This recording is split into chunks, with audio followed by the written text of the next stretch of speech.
दोस्तों, महाराष्ट्र की राजनीति में आज एक ऐसा घटनाक्रम सामने आया जिसने सियासत और संवेदना दोनों को एक साथ ला खड़ा किया।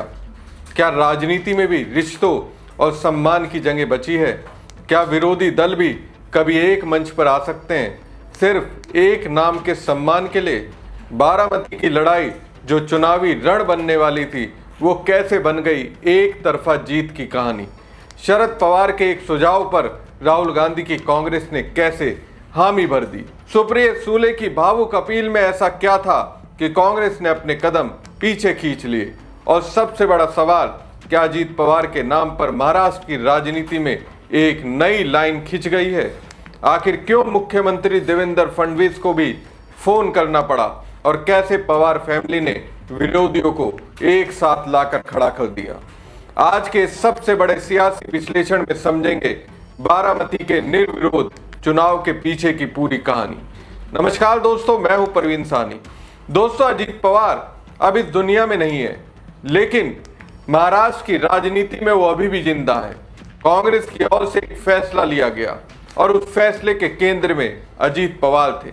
अब अजीत पवार की ओर ध्यान कांग्रेस का क्यों गया, इसके पीछे राजनीति के चाणक्य शरद पवार की उपस्थिति से इनकार नहीं किया जा सकता। अब शरद पवार ने जो कदम उठाया, लगता है उसके दबाव में महाराष्ट्र की कमान संभालने वाले मुख्यमंत्री देवेंद्र फडणवीस आ गए। तभी बीजेपी की सबसे बड़ी दुश्मन कांग्रेस की महाराष्ट्र इकाई के चीफ से फोन पर बात करने के लिए मजबूर हो गए।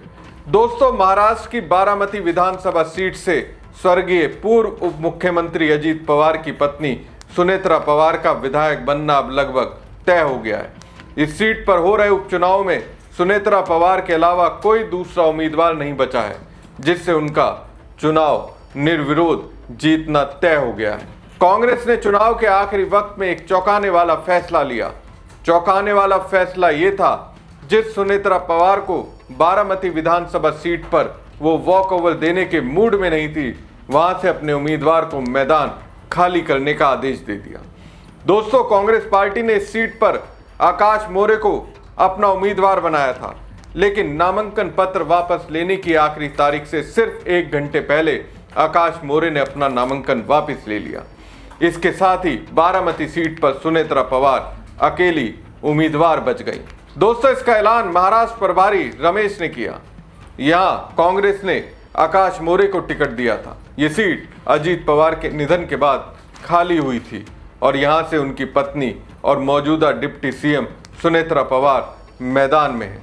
महाराष्ट्र प्रभारी रमेश ने कहा कि उन्होंने महाराष्ट्र कांग्रेस को अपनी उम्मीदवारी वापस लेने का निर्देश दिया है। महाराष्ट्र प्रभारी रमेश ने कहा, अजीत पवार के निधन के कारण बारामती उपचुनाव आवश्यक हो गया। उनके प्रति सम्मान व्यक्त करते हुए कांग्रेस इस उपचुनाव में हिस्सा नहीं लेगी।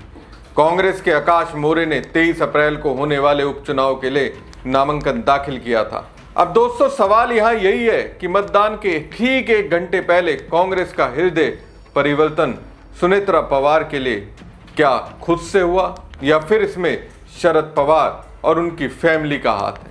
तो दोस्तों, मैं आपको बता दूं, ये सब यूं ही नहीं हुआ। ये शरद पवार और उनकी फैमिली की कोशिशों से हुआ, जिसमें खुद अजीत पवार की पत्नी सुनेत्रा पवार भी शामिल है। और यहां तक कि महाराष्ट्र के मुख्यमंत्री देवेंद्र फडणवीस को भी कांग्रेस से हाथ जोड़ने पड़े। तो कांग्रेस प्रभारी का यह बयान शरद पवार, सुप्रिया सुले और रोहित पवार समेत एनसीपी एसपी के शीर्ष नेताओं के आग्रह के बाद आया, जिसमें उन्होंने कांग्रेस से बारामती उपचुनाव में एनसीपी अध्यक्ष सुनेत्रा पवार के खिलाफ उम्मीदवारी वापस लेने की अपील की थी। शरद पवार ने कहा कि यह उपचुनाव विमान दुर्घटना में महाराष्ट्र के पूर्व उप मुख्यमंत्री अजीत पवार की मृत्यु की पृष्ठभूमि में हो रहा है, इसलिए वो कांग्रेस को चुनाव में उम्मीदवार नहीं उतारने के लिए कहेंगे। शरद पवार ने आगे कहा, कांग्रेस एक राष्ट्रीय पार्टी है और हम उसे अपनी उम्मीदवारी वापस लेने का निर्देश नहीं दे सकते। हालांकि महाराष्ट्र ने एक दुखद दुर्घटना में एक कुशल नेता को खो दिया, जिसके कारण बारामती सीट खाली हुई। अगर मुझसे पूछा जाए तो मैं कांग्रेस को सुझाव दूंगा कि इस उपचुनाव को निर्विरोध कराया जाना उचित होगा। तो शरद पवार ने जब सुझाव राहुल समेत कांग्रेस के नीतिकारों रणनीतिकारों को दिया तो कांग्रेस को ये फैसला लेना पड़ा। दोस्तों, सुनेत्रा पवार ने बारामती सीट से नामांकन दाखिल किया है। उसके बाद 23 अप्रैल को उपचुनाव के लिए कांग्रेस ने वकील आकाश मोरे को उम्मीदवार बनाया था। तो उस वक्त एनसीपी एसपी के कार्यकारी अध्यक्ष सुप्रिया सूले ने भी कांग्रेस से इसी तरह की अपील की थी। उन्होंने कहा था, अजीत दादा ने पहले कांग्रेस के साथ कंधे से कंधा मिलाकर काम किया है और हमेशा आपकी पार्टी के साथ सौहार्दपूर्ण संबंध बनाए रखे। बारामती में निर्विरोध चुनाव उनके लिए सच्ची श्रद्धांजलि होगा। इसलिए मैं कांग्रेस पार्टी से अनुरोध करती हूं कि कृपया अपनी उम्मीदवारी वापस लें और ये सुनिश्चित करें कि ये चुनाव निर्विरोध हो। इससे पहले एनसीपी विधायक रोहित पवार ने कांग्रेस की महाराष्ट्र इकाई के अध्यक्ष हर्षवर्धन समकाल से मुलाकात कर पार्टी से उम्मीदवार वापस लेने का आग्रह किया ताकि सुनेत्रा पवार के निर्विरोध निर्वाचित होने का रास्ता साफ हो सके। रोहित पवार ने तब कहा था कि मुझे विश्वास है कि कांग्रेस अपने नेतृत्व से चर्चा के बाद उचित और सकारात्मक निर्णय लेगी। सूत्रों के अनुसार एक दिन पहले सुनेत्रा पवार ने भी हर्षवर्धन से बात कर उनसे अनुरोध किया था कि वो सुनिश्चित करें कि कांग्रेस उम्मीदवार उनके खिलाफ नामांकन वापस लेगा।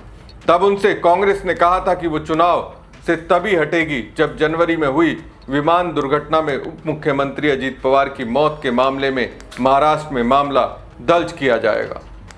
अब दोस्तों देखिए, पवार फैमिली तो कोशिश करती रही कि कांग्रेस अपना उम्मीदवार बारामती से हटा ले और इस प्रयास में मुख्यमंत्री देवेंद्र फडणवीस भी लग गए। कहा जा रहा है कि फडणवीस ने भी महाराष्ट्र कांग्रेस अध्यक्ष से फोन पर बात की थी। फडणवीस ने कहा था कि स्वर्गीय अजीत पवार के सम्मान में कांग्रेस सुनेत्रा पवार के खिलाफ अपना उम्मीदवार वापस ले ले। उन्होंने ये भी कहा था कि बारामती पवार फैमिली का पारंपरिक गढ़ है, इसलिए यहाँ निर्विरोध चुनाव कराने में सभी राजनीतिक दलों को सहयोग करना चाहिए। शरद पवार ने भी कांग्रेस से अपील की थी कि वो बारामती सीट पर उम्मीदवार ना उतारे। उन्होंने कहा था कि अजीत पवार के निधन के बाद ये सीट उनके परिवार को सम्मान के रूप में दी जा सकती है। बारामती सीट अजीत पवार के निधन के कारण खाली हुई थी। अजीत पवार लंबे समय तक इस सीट से विधायक रहे थे और बारामती को पवार परिवार का मजबूत गढ़ माना जाता रहा। सुनेत्रा पवार को महायुति गठबंधन की उम्मीदवार बनाया गया है। आकाश मोरे के नाम वापस लेने के फैसले के बाद अब सुनेत्रा पवार बिना किसी मुकाबले के विधानसभा पहुंच जाएंगे। यहाँ 23 अप्रैल को उपचुनाव के तहत वोटिंग थी, लेकिन अब वोटिंग की जरूरत नहीं पड़ेगी। नामांकन वापसी की प्रक्रिया पूरे होने के बाद चुनाव आयोग द्वारा निर्विरोध जीत की औपचारिक घोषणा की जाएगी। यह घटनाक्रम महाराष्ट्र की राजनीति में काफी चर्चा का विषय बन गया है। एक तरफ जहां महायुति गठबंधन सुनेत्रा पवार को बिना चुनाव के जीत दिलाने की कोशिश में सफल रहा, वहीं कांग्रेस ने आखिरी समय तक मुकाबला करने की कोशिश की, लेकिन अंत में उम्मीदवार वापस ले लिया। अजीत पवार के निधन के बाद ये सीट उनके परिवार के लिए इमोशनल रूप से भी बहुत महत्वपूर्ण मानी जा रही है। बहरहाल इस भावुक पुल में पवार फैमिली के साथ कांग्रेस हो गई। तो दोस्तों, बारामती का ये घटनाक्रम सिर्फ एक उपचुनाव की कहानी नहीं, ये उस राजनीति की झलक है जहां कभी कभी सत्ता से ऊपर संवेदना रखी जाती है। शरद पवार की रणनीति, सुप्रिया सूले की अपील और राहुल गांधी की सहमति, इन सब ने मिलकर एक ऐसा संदेश दिया कि सियासत में टकराव के बीच भी सम्मान की जंगें खत्म नहीं हुई है। क्या ये सिर्फ एक इमोशनल फैसला था या इसके पीछे भविष्य की राजनीति का कोई बड़ा समीकरण छिपा हुआ है? क्या पवार फैमिली फिर से महाराष्ट्र की राजनीति के केंद्र में लौट रही है और क्या ये घटनाक्रम आने वाले चुनावों में नई दिशा तय करेगा? फिलहाल इतना तो तय है कि अजीत पवार भले ही इस दुनिया में ना हो, लेकिन उनका नाम, उनकी विरासत और उनका प्रभाव आज भी महाराष्ट्र की राजनीति को दिशा दे रहा है। हमारी खबर आपको कैसी लगी कमेंट बॉक्स में कमेंट करके जरूर बताएं। साथ ही पेज को ज़्यादा से ज़्यादा लाइक और शेयर कीजिएगा। धन्यवाद।